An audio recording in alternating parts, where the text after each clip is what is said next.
रामकृष्ण हरी विठुरायांची ही वारी आता बारामती सोडून अकलूजकडे मार्गस्थ झालेली आहे।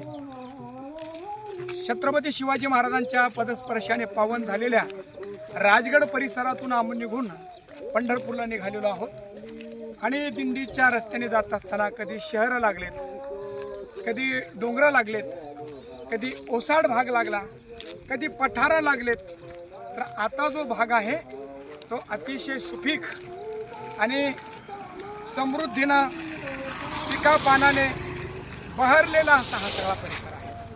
आपण बघू शकता की बाजूला ऊस आहेत, भरपूर ऊस, दोन्ही बाजूला ऊस आणि मधोमध ही आमची दिंडी चालली आहे। सकाळ होते, दिवस भजनामध्ये जातो आणि संध्याकाळ कधी होते कळत नाही। इथं वारीमध्ये चालणाऱ्या माणसांना माहितीच नाहीये की आज दिवस कोणता आहे, तारीख कोणती आहे। तुकाराम महाराज बोलतात की नकळे दिवस की राती, अखंड लागले सी ज्योती, आनंद लहरीची गती, वरडू मी किती तया सुखा। जो आनंद होतोय तो आनंद शब्दामध्ये सांगता येणार नाही।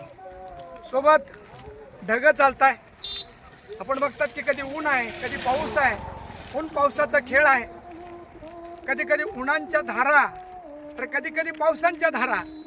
संध्याकाळ झाल्यानंतर दिवसभर चालण्याचा जो श्रम आहे त्या श्रमाचा आनंद वाटतो।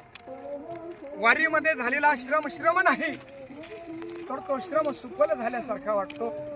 कारण भगवंताच्या नामाच्या साह्याने चालत असताना प्रत्येक पावलाच्या ठिकाणी एक एक यज्ञ घडतो असं संत म्हणतात।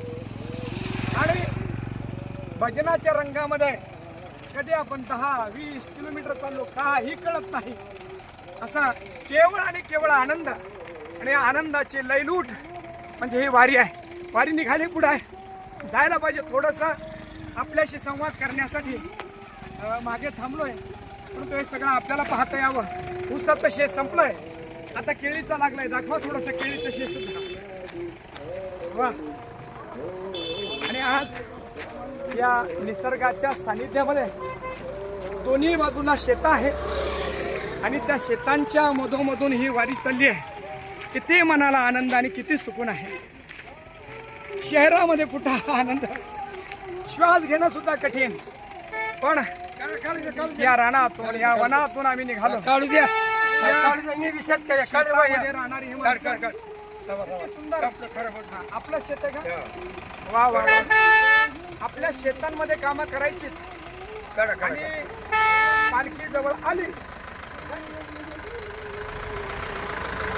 पालखी जवळ आली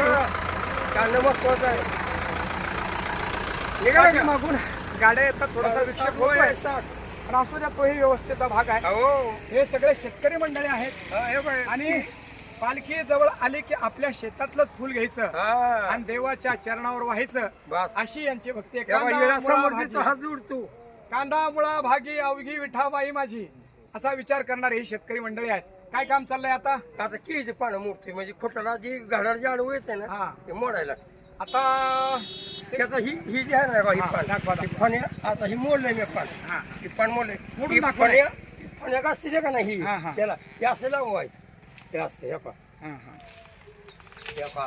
त्याला म्हणजे ही फण्या मोडणे की याची असतो ती पान मोडायचं आहे। अच्छा अच्छा, काय एक मोडा ना पान, पान तोडा ना, एक तोडू घे। हा थोडा थोडा पाहिजे काय?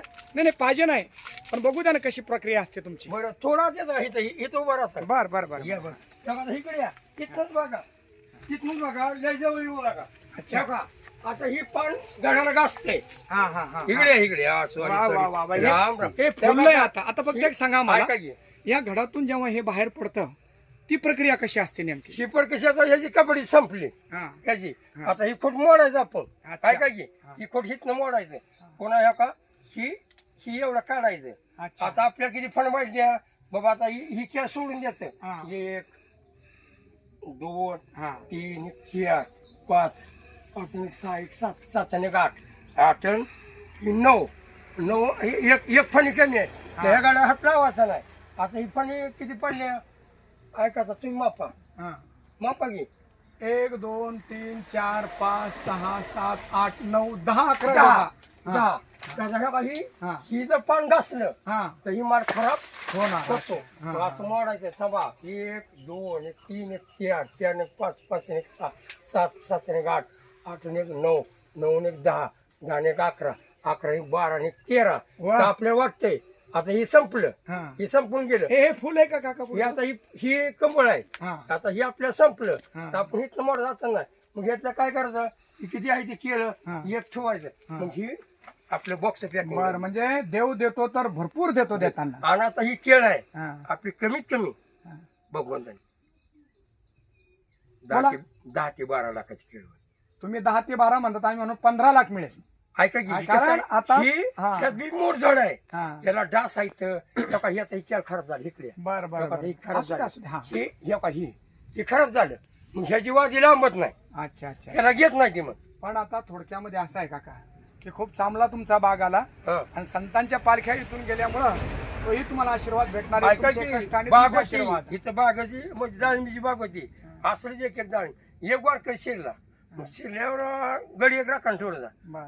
हे तुझी हायला म्हणलं डाळिंब तोडलं. हा. हे म्हणलं शिवजी तोडले म्हणलं बाळे. हा. मग मी पालखी थांबवली. अच्छा. मग 4 बाया लावल्या. डाळिंब तोडलं आणि वाटेल होत म्हणलं मावली डाळिंब. वा. अच्छा, किती अंतकरण मोठं आहे फिरा. आणि हे फक्त शेतकरी करू मी बी शकतो. 60 झाले. मला हा. सोना बाळा पण मला 32 नाही. हा. आहे का मोकळा म्हणजे आई वडील जेवण मारलं मी आरी आलं तेव्हा त्यांनी केसी काढला. रामकृष्ण हरी. राम सुखी राम वा. सुखी राम. अगदी या आनंदात रस्त्याने जावं. या रस्त्याने बघा हे शेतकरी की जे अंतकरणाने उदार आहे. आपल्या शेतकऱ्या कष्टाशिवाय आपले हे पिकं बस बस वारकऱ्याकडून थोडीफार जाताना, आता ते वारकरी नसतात परंतु वारकरी वेशामध्ये चालणारी काही मंडळी येऊन काहीतरी नासधूस करण्याचा प्रयत्न करतात, परंतु तेही ते सहन करतात आणि मोठ्या अंतःकरणाने पालख्यांचं स्वागत करतात. ठीक आहे ठीक आहे. ही उदारता या मंडळींना प्राप्त झालेली आहे आणि आज आता या निसर्गाच्या आणि पिकांमधून जात असताना राहवलं नाही आणि हा सोहळ्याचा आनंद आपल्यापर्यंत यावा म्हणून या क्षणचित्राच्या माध्यमातून आपल्यापर्यंत येत आहोत. चला आमच्यासोबत मनाने का होईना वारीला जाऊया. धन्यवाद. रामकृष्ण.